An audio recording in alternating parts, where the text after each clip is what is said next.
इस कहानी में हमें दिखाया जाता है कि एक जहरीला वायरस फैलने की वजह से पूरी दुनिया के सभी इंसान ज़ॉम्बी में बदल चुके हैं। लेकिन ये कोई आम ज़ॉम्बी नहीं, बल्कि ये इतने तेज है कि दौड़ते हुए हवाई जहाज को भी पकड़ सकते हैं। कुछ तो इतने चालाक है कि इंसानों से भी हटकर सोच सकते हैं, और कुछ ज़ॉम्बी कई किलोमीटर दूर अपने टारगेट को सूंघने की ताकत से ढूंढ सकते हैं। लेकिन इस खतरे से घिरी हुई दुनिया में अब सिर्फ 2 ही इंसान जिंदा बचे हैं। क्या ये दोनों सरवाइव कर पाएंगे या नहीं, जानते हैं आज की इस वीडियो में। कहानी की शुरुआत में हम एक लड़के को देखते हैं जो अपने कमरे में बैठकर टीवी पर कार्टून देख रहा होता है कि तभी अचानक टीवी का सिग्नल चला जाता है और स्क्रीन पर एक इमरजेंसी रिपोर्ट आने लगती है। ये खबर उस लड़के की मुस्कुराहट छीन लेती है। टीवी में बताया जाता है कि दुनिया भर में एक बहुत ही जहरीला वायरस फैल गया है, जिससे इन्फेक्टेड लोग कुछ मिनटों के अंदर भयानक ज़ॉम्बी जैसे बन जाते हैं। ये वायरस बहुत तेजी से फैलता है और पूरी दुनिया इस वायरस की चपेट में आ चुकी है। टीवी में बताया जाता है कि जो भी ये खबर सुन रहा है वो जल्दी से खुद के लिए कोई सेफ जगह देख ले। लड़का ये सब देख ही रहा होता है कि अचानक ऊपर के कमरे से अजीब तरह की आवाज आती है। वो आवाज सुनकर लड़के के गले में सांसें अटक जाती है। लड़का धीरे धीरे ऊपर जाकर देखता है तो पता चलता है कि ये उसकी बड़ी बहन का मजाक था। उसके बाद ये दोनों लड़के अपनी माँ के कमरे की तरफ जाते हैं और वहाँ जाकर ये देखते हैं कि उनकी माँ बहुत परेशान है। वो अपने हस्बैंड को फोन करके इस सिचुएशन के बारे में बताती है। उसका हस्बैंड जो एक पायलट है वो अपने बच्चों और वाइफ को बताता है कि हर तरफ ये वायरस तेजी से फैल रहा है, इसलिए तुम सब घर पर मेरा इंतजार मत करो और जल्दी से किसी तरह करके इस शहर से दूर निकल जाओ। वो अपने बच्चों से कहता है कि परेशान मत हो, तुम्हें कुछ नहीं होगा, तुम्हारी माँ तुम्हें एक सेफ जगह में ले जाएगी। वो अपने हाथ में पहना हुआ लकी ब्रेसलेट अपने बच्चों को दिखाता है, जो कि ये ब्रेसलेट उसकी बेटी एबिगेल ने बनाया था। ये देखकर एबिगेल बहुत खुश हो जाती है। दूसरी तरफ उनकी माँ जल्दी जल्दी से सामान इकट्ठा कर रही होती है। तभी उन्हें बाहर से चिल्लाने की आवाजें सुनाई देने लगती है, इसलिए वो जल्दी से अपने दोनों बच्चों को लेकर घर से बाहर निकल आती है। जैसे ही वो कार में बैठने वाले होते हैं, अचानक एक ज़ॉम्बी उन बच्चों की माँ पर अटैक कर लेता है। डर के मारे एबिगेल जल्दी से कार के नीचे छुप जाती है और अपनी आंखों के सामने अपने छोटे भाई और माँ को ज़ॉम्बी के हाथों मरते हुए देखती है। वो ज़ॉम्बी उस छोटी बच्ची को देख नहीं पाता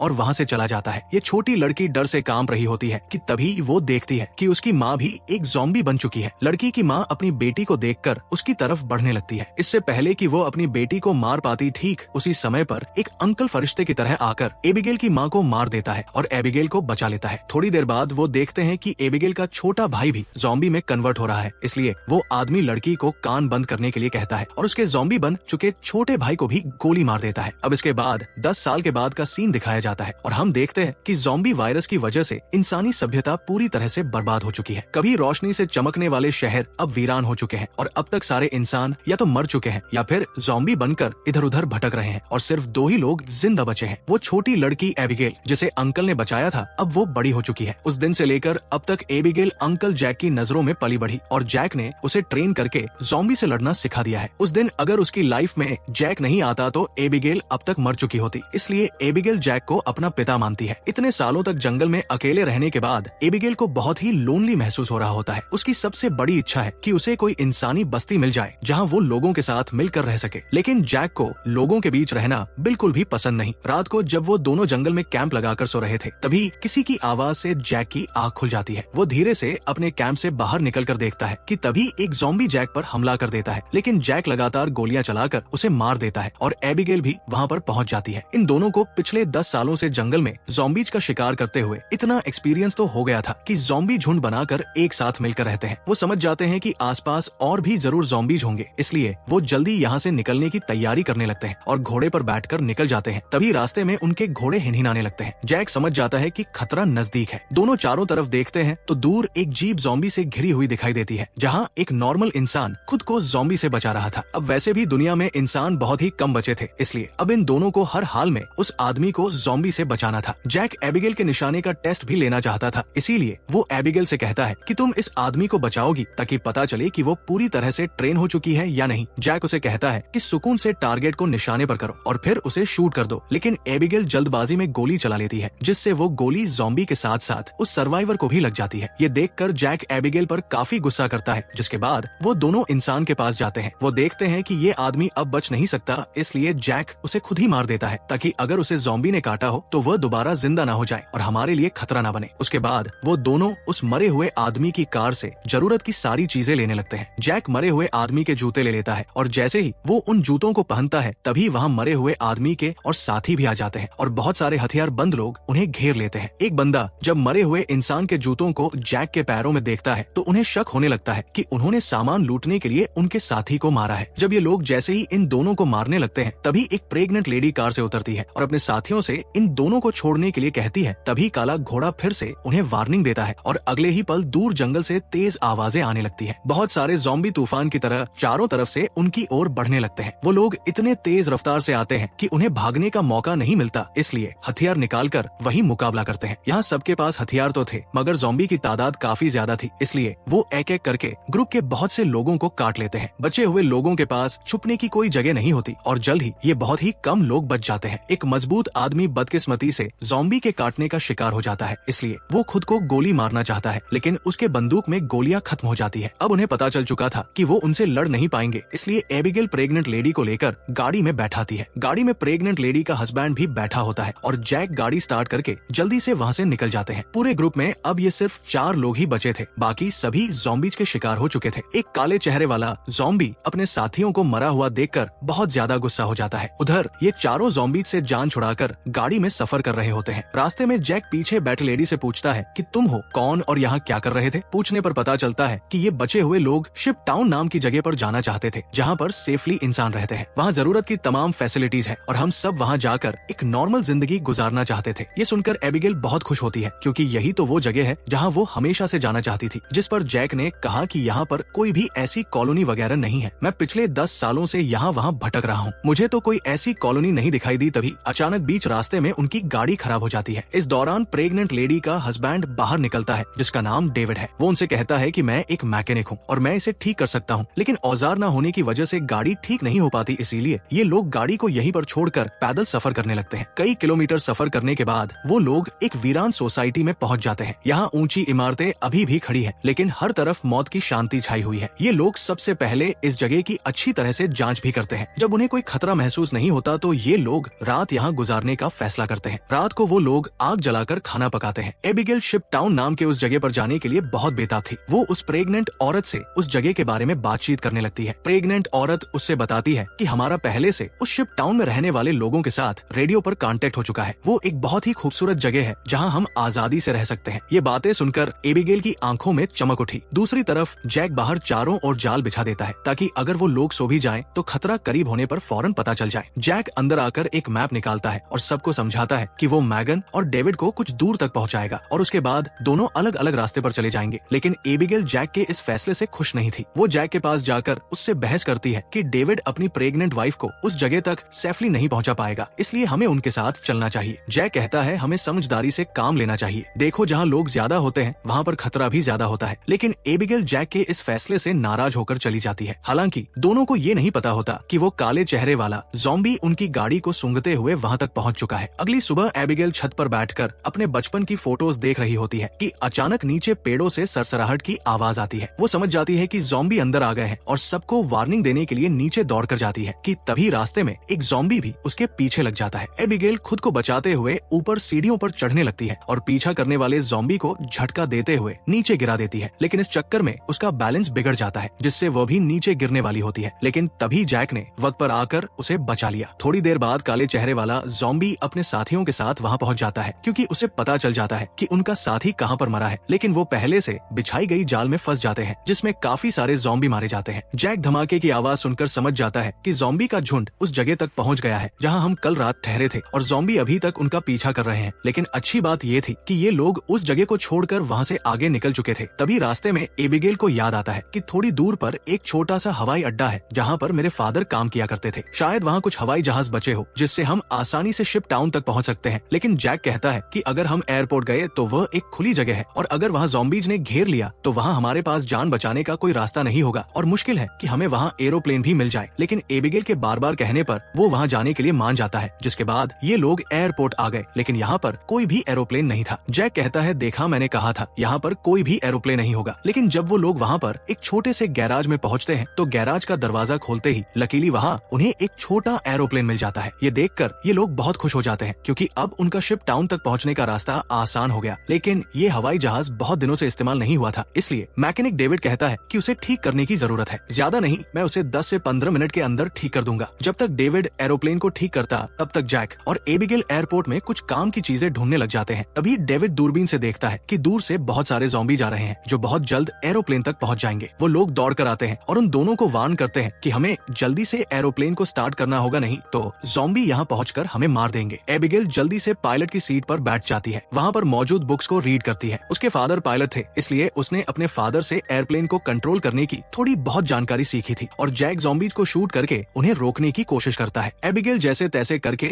एरोप्लेन को स्टार्ट कर लेती है, लेकिन तब तक बहुत देर हो चुकी थी। वहाँ बहुत सारे ज़ॉम्बी रनवे तक पहुँच जाते हैं। उनकी रफ्तार काफी तेज थी और उनमें से एक ज़ॉम्बी एरोप्लेन के दरवाजे तक पहुँच भी जाता है, लेकिन जैक उसे गोली मारकर एरोप्लेन को उसे छुड़ा लेता है और एबिगेल जहाज के कंट्रोल को समझ जाती है। इस तरह से ये लोग जहाज को टेक ऑफ कर लेते हैं। हवाई जहाज में बैठे सभी लोग बहुत खुश हैं, क्योंकि वो जल्द ही सीधे शिप टाउन पहुंच जाएंगे। लेकिन ये खुशी थोड़ी ही देर की मेहमान थी। जैसे ही ये लोग थोड़ा सा आगे गए तो अचानक जहाज के इंजन में से धुआं निकलने लगा, क्योंकि ये जहाज पिछले 10 सालों से हवा में सफर नहीं कर पाया था, इसीलिए इसका इंजन ब्लास्ट हो जाता है और प्लेन नीचे की तरफ जाने लगा। जैक समझदारी से काम लेते हुए एरोप्लेन का एक पेड़ में क्रैश लैंड करता है, जिससे उन्हें थोड़े बहुत चोट तो आ जाते हैं, पर इनकी जान बच जाती है। प्लेन तो अब इस्तेमाल लायक नहीं बचा था, इसलिए अब उन्हें दोबारा फिर से पैदल सफर करना पड़ेगा। काफी दूर तक पैदल चलने के बाद वो लोग एक सुनसान रेलवे स्टेशन तक पहुंच जाते हैं। रात हो चुकी थी। ये लोग आसपास खतरा चेक करते हैं। जब उन्हें कोई भी ज़ॉम्बी नहीं नजर आता तो ये लोग यहीं पर रात गुजारने का फैसला कर लेते हैं। वो लोग मैप पर अपना लोकेशन देखते हैं, जिससे उन्हें पता चलता है कि अब ये लोग शिप टाउन से सिर्फ 2 दिन की दूरी पर है। यहाँ वो प्रेग्नेंट लेडी जैक के पास आती है और जैक का शुक्रिया अदा करती है। वो जैक से कहती है कि अगर तुम ना होते तो हम कभी भी यहाँ तक नहीं पहुँच पाते। ये सुनते हुए जैक को भी मैगन से हमदर्दी होने लगी। वो उसे अपनी स्टोरी सुनाता है कि आज से 10 साल पहले जब ये ज़ॉम्बी वायरस शुरू हुआ था तो उसे सबसे पहले अपनी पत्नी को जान से मारना पड़ा, क्योंकि वो उसे काटने आ रही थी। इसीलिए तब से लेकर आज तक उसके अंदर का इंसान कहीं मर सा गया है। अब इस दुनिया में सिर्फ उसके पास एबिगेल ही है, जिसे वो हर एक कीमत पर जिंदा रखेगा। और जैक मैगन से ये भी कहता है कि अब उसका इरादा बदल चुका है। मैं अब सबसे पहले तुम्हें शिप टाउन तक पहुंचाऊंगा, जिसे सुनकर मैगन बहुत खुश हो जाती है। दूसरी तरफ हम देखते हैं कि मैगन का हस्बैंड डेविड अपने सर पर गन रखकर खुद को मारने की कोशिश करता है। दरअसल उसके पैर में एक ज़ॉम्बी ने काट लिया था, लेकिन अभी तक डेविड ज़ॉम्बी नहीं बना था, क्योंकि वो घाव बहुत ही छोटी है, इसीलिए उसके ज़ॉम्बी बनने की रफ्तार काफी स्लो चल रही है। अब उसने फैसला किया कि वो अपनी पत्नी मैगन को इस शिप टाउन तक पहुंचाकर खुद को उससे दूर कर लेगा। अगली सुबह ये चारों फिर से अपना सफर जारी रखते हैं। तब रास्ते में जैक को डेविड की हरकतें कुछ अजीब लगने लगती है। जैक समझ गया कि ये इन्फेक्टेड है, इसीलिए वो उसे पकड़कर एक खाली जगह में ले जाता है, जहाँ उसकी वाइफ और एबिगेल नजर नहीं आती। वो डेविड की पैंट को ऊपर करता है और उसे ज़ॉम्बी का काटा हुआ निशान नजर आ जाता है। अब जैक को ये बात कंफर्म हो चुकी थी कि डेविड जल्द ज़ॉम्बी बनने वाला है। जैक उससे कहता है कि बताओ तुम खुद से मरना पसंद करोगे या फिर मैं मारूं? डेविड कहता है मैं किसी को नुकसान नहीं पहुंचाऊंगा और अगर ऐसी नौबत आ भी गई तो मैं खुद को ही मार दूंगा। इसीलिए वो डेविड को छोड़ देता है। चलते चलते रात हो जाती है और आगे उन्हें एक घर दिखाई देता है। जैक बंदूक तानकर आगे बढ़ने लगता है। तभी अचानक एक तेज लाइट चमकती है और उन्हें स्पीकर के जरिए से कहा जाता है कि अपनी वेपन्स नीचे रख दो, वरना गोलियों से छलनी कर दिया जाओगे। अब उन्हें पता चल जाता है कि अंदर कोई इंसान ही है। एबिगेल आगे बढ़ती है और कहती है कि हमारा यहाँ आने का मकसद किसी को नुकसान पहुँचाना बिल्कुल भी नहीं है, बस हमें मदद चाहिए। तभी उस घर का मालिक बाहर आता है। वो कहता है कि तुम लोगों को यहाँ ढेर सारा खाना और रात गुजारने दिया जाएगा, मगर एक शर्त पर, तुम सबको अपनी बंदूकें बाहर ही छोड़नी होंगी। जब ये लोग अपने वेपन्स बाहर छोड़ देते हैं तो वो आदमी उन्हें घर के अंदर ले जाता है। ये आदमी सबको घर के अंदर वेलकम करते हुए बताता है कि मैं एक साइंटिस्ट हूँ, मैं यहाँ पर अकेला रहता हूँ। अगर मैं चाहता तो यहाँ से जा सकता था, लेकिन ऐसी जगहों पर मुझे रिसर्च करने में आसानी होती है। यहाँ वो इन सबको बहुत अच्छा खाना देता है, जिसे वो सब देखकर हैरान रह जाते हैं, क्योंकि ऐसा खाना उन्होंने काफी लंबे अरसे से नहीं खाया था। वो लोग खाने पर टूट पड़ते हैं। खाना खाने के बाद वो साइंटिस्ट इन लोगों के लिए ड्रिंक्स भी लाता है। वो सब बहुत खुश थे, क्योंकि इतने दिनों बाद सबको आराम से बैठकर बातें करने का मौका मिलता है। लेकिन साइंटिस्ट की बातें सुनते हुए उन्हें कुछ अजीब लगता है। साइंटिस्ट कहता है कि देखो, ये जो वायरस फैला है वैसे तो ये बहुत बुरी चीज है, लेकिन दूसरी तरफ इससे इंसान अपग्रेड भी हुए हैं। जैसे कि कमजोर इंसान खत्म हो जाएंगे और जो ताकतवर होगा वो ज़ॉम्बी बनकर जिंदा रहेगा। वो कहता है कि ज़ॉम्बी सिर्फ खाने के लिए जीते हैं, न कि तरक्की के लिए, इसलिए ज़ॉम्बीज को दुनिया पर राज करना चाहिए। ये सुनकर उन चारों को बहुत ही अजीब लगने लगता है। तभी डेविड को अपनी तबीयत ज्यादा खराब लगती है और वो बाथरूम में जाता है। बाथरूम जाकर वो शीशे में देखता है कि उसके बॉडी में वायरस पूरी तरह से फैल चुका होता है। जब डेविड वापस हॉल में आता है तो देखता है कि जैक और बाकी लोग बेहोश पड़े हैं। दरअसल साइंटिस्ट ने शराब में बेहोशी की दवा मिला दी थी। ये देखकर डेविड साइंटिस्ट पर हमला करने लगता है कि तभी साइंटिस्ट अपने हाथ में पकड़े हुए एक डिवाइस का बटन दबा देता है। डेविड को अचानक बहुत कमजोरी महसूस होती है और वो जमीन पर गिर जाता है। साइंटिस्ट कहता है कि इस डिवाइस को मैंने सालों की मेहनत के बाद बनाया है, जिससे मैं दुनिया के किसी भी कोने में जा सकता हूँ और इस डिवाइस की मदद से ज़ॉम्बी मेरा कुछ भी नहीं बिगाड़ सकते। साइंटिस्ट ने एक ऐसा डिवाइस बना लिया था जिससे वो ज़ॉम्बीज को कंट्रोल कर सकता था, यानी कि अब वो पूरी दुनिया का राजा बनकर सबको अपने इशारों पर नचवाएगा। उसके बाद डेविड बेहोश हो जाता है और जब डेविड को दोबारा होश आता है तो वो देखता है कि उसे और उसके साथियों को बांध दिया गया है और अब साइंटिस्ट उन चारों पर एक्सपेरिमेंट करने वाला है। ये सब करने के बाद साइंटिस्ट कहता है कि क्या तुम लोग मेरी वाइफ से मिलना चाहोगे। उसके बाद हम साइंटिस्ट की वाइफ को देखते हैं जो कि एक ज़ॉम्बी थी और साइंटिस्ट ने उसे पिंजरे में बंद कर रखा था और वो इंसानों को पकड़कर उसे खिलाता था। ये डिवाइस भी साइंटिस्ट ने अपनी बीवी पर एक्सपेरिमेंट करके बनाई थी। साइंटिस्ट जब पिंजरे का दरवाजा खोलता है तो उसकी वाइफ सबसे पहले उसी पर अटैक करने लगती है, लेकिन साइंटिस्ट उसे कंट्रोल करके उन चारों की तरफ भेज देता है। वो जैक पर हमला कर देती है लेकिन वो उसे लात मारकर पीछे धकेल देता है, लेकिन तभी डेविड वायरस की ताकत से रस्सी तोड़ देता है और अपने बाकी साथियों को भी छुड़ा देता है। घर का मालिक खतरा भांपकर तुरंत भाग जाता है। उसके बाद वो चारों भी अपना सामान लेकर जल्दी से बाहर निकल आते हैं। लकीली बाहर उन्हें साइंटिस्ट की गाड़ी मिलती है और ये चारों उसी में बैठकर जंगल की तरफ निकल जाते हैं, लेकिन साइंटिस्ट हार नहीं मानने वाला था। वो अपने डिवाइस के जरिए ज़ॉम्बी के झुंड को कंट्रोल करके उनका पीछा करवाता है। जैक गाड़ी की स्पीड को बढ़ाकर ज़ॉम्बीज को काफी पीछे छोड़ देता है, लेकिन आगे का रास्ता बंद था। अब उनके पास पैदल जाने के अलावा और कोई चारा नहीं है। थोड़ा सा आगे पैदल चलने के बाद ज़ॉम्बी दोबारा उन तक पहुंच जाते हैं। डेविड जान जाता है कि उसके पास ज्यादा वक्त नहीं है। वो कुछ ही देर बाद ज़ॉम्बी बन जाएगा, इसलिए वो उन लोगों से आगे बढ़ने को कहता है और खुद पीछे रहकर ज़ॉम्बी को रोकने का फैसला करता है, लेकिन उसकी वाइफ उसे जाने नहीं देना चाहती थी। जिस पर डेविड कहता है कि तुम्हें हमारे बच्चे के लिए जिंदा रहना होगा और ये सब मैं अपने आने वाले बच्चे के लिए कर रहा हूँ। उसके बाद डेविड ज़ॉम्बी से लड़ पड़ा और बड़ी बहादुरी से उनका सामना करने लगा। काफी देर तक वो ज़ॉम्बी उसको रोक लेता है और उसके साथ ही ज़ॉम्बी से काफी दूर चले जाते हैं, लेकिन तभी एक ज़ॉम्बी आकर डेविड को मार देता है। जैक मैगन को गोद में लेकर आगे की तरफ बढ़ता है और फाइनली ये लोग उस जगह तक पहुंच जाते हैं जहां पर इंसानों की बस्ती थी। एबिगेल मदद मांगने के लिए चिल्लाने लगती है क्योंकि उनके पीछे बहुत सारे ज़ॉम्बी थे। ऊपर टावर पर बैठे 2 पहरेदारों उन्हें देख लिया और वो अब स्नाइपर से ज़ॉम्बीज को शूट करके उन्हें कवर देने लगे। जल्द ही उन लोगों के लिए एक बोट भी भेजी जाती है और ये तीनों उस बोट में बैठकर शिप टाउन के अंदर पहुंच जाते हैं। काले चेहरे वाला ज़ॉम्बी अपने साथियों को आगे बढ़ने से रोकता है क्योंकि आगे पानी का रास्ता है और वह उसे पार नहीं कर सकते थे। दूसरी तरफ मैगन की डिलीवरी होने वाली थी और उसे तुरंत इलाज की जरूरत थी। अच्छी बात यह है कि यहाँ डॉक्टर और हॉस्पिटल की फैसिलिटी भी मौजूद थी। अगली सुबह हम देखते हैं कि इस जगह को कई बड़े जहाजों से जोड़कर एक टाउन बनाया गया है जिसके चारों तरफ पानी है। जैक एबिगेल से कहता है कि अब हमें यहाँ से जाना चाहिए, लेकिन एबिगेल ने यही रहने का फैसला कर लिया है। उसे लोगों के बीच रहने में बहुत मजा आ रहा है। इसी बात पर दोनों में बहुत झगड़ा होता है। तभी एक डॉक्टर आती है और बताती है कि मैगन ने एक बेटी को जन्म दिया है, लेकिन खून ज्यादा बहने की वजह से वो शायद ज्यादा दिन नहीं जी पाएगी। ये सुनकर जैक का मन उदास हो जाता है। वो जल्दी से हॉस्पिटल के कमरे में जाता है। मैगन बहुत कमजोर हो चुकी है और वो अपनी बेटी को जैक के हवाले करना चाहती है और वो चाहती है कि वो भी एबिगेल की तरह बड़ी हो। जैक को अपनी मरी हुई वाइफ की याद आती है और मैगन की बेटी को अपने पास रखने के लिए तैयार हो जाता है। इधर एबिगेल एक हैंडसम लड़के के साथ एंजॉय कर रही होती है। उसने कभी सोचा भी नहीं था कि इतने सारे लोग एक साथ बैठकर शराब पी सकते हैं और खूबसूरत संगीत पर जमकर नाच गा सकते हैं, इसलिए उसका यही रुकने का इरादा और भी पक्का हो जाता है। थोड़ी देर बाद एबिगेल उस हैंडसम लड़के को चुपके से